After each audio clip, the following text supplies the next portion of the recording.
Anak saya tak bercakap, dia autism ke doktor?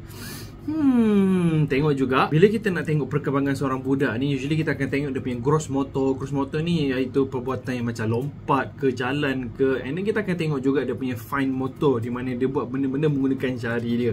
Tetapi bila berkaitan autism ni, kita akan more fokus kepada dia punya social interaction, cara dia bercakap dengan orang-orang sekeliling dia. Sebagai contoh adalah orang yang ada autism ni, dia akan ada speech delay tau. Maksudnya sepatutnya umur 2 tahun ni dia boleh cakap 3 perkataan, tetapi dia tak boleh cakap 3 perkataan. Ataupun lagi satu adalah dia akan ada satu benda kita panggil sebagai echolalia, di mana dia akan keep repeating satu perkataan tu banyak kali. Sebagai contoh macam, adik, awak nak makan nasi ke? So instead of dia cakap, ya saya nak makan nasi, dia akan ulang balik apa yang korang kata.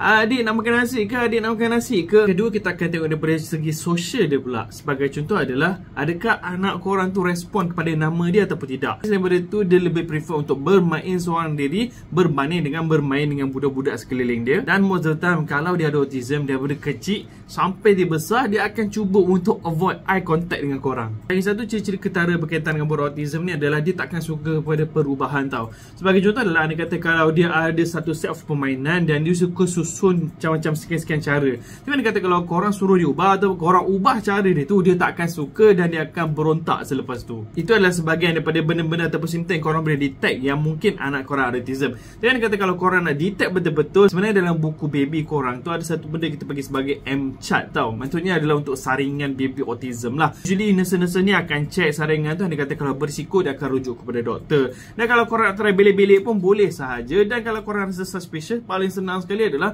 korang hantar je pergi ke klinik, cakap, doktor, anak saya autism, dan dia akan check anak korang dan buat tindakan seterusnya. So once korang dah detect yang dia ni macam ada ciri-ciri autism dan korang dah hantar pun pergi ke klinik ke hospital ke, dan masa tu dah diagnose dah dia ada autism, and then selepas tu of course korang kena ikut dia punya early intervention program yang dilakukan kepada anak korang, hantar pergi ke terapi ke. Tapi jangan lupa juga untuk bagi nutrisi yang mencukupi untuk perkembangan anak korang, especially bila diorang ada autism atau speech delay ni. Diorang akan lebih kepada picky eater tau. So diorang akan pilih apa makanan yang diorang nak, so akan menyebabkan dia akan terlepas nutrisi yang penting untuk perkembangan otak diorang. So that's why mak bapak kena usaha untuk memberikan nutrisi yang mencukupi dan sehat untuk perkembangan anak korang. One of the yang korang boleh try adalah menggunakan Prochem. Sebab dalam Prochem ni ada banyak sangat ingredient yang sangat bagus untuk perkembangan otak. Sebagai contoh, kita ada ginkgo biloba, bacopa moneri, dan juga DHA yang boleh bantu daya fokus dan juga ingatan anak korang. Dan dalam dia juga ada chamomile yang function dia adalah untuk stabilkan emosi dan menenangkan anak korang. Especially anak korang ni jenis yang suka tantrum tau. So whenever dia senang tantrum ni, dia susah nak bergaul ataupun nak menerima impas ataupun rangsangan daripada luar. So that's why antara benda yang penting adalah untuk stabilkan anak korang supaya dia mudah untuk belajar dan juga menerima impas daripada sekeliling dia untuk perkembangan otak dia.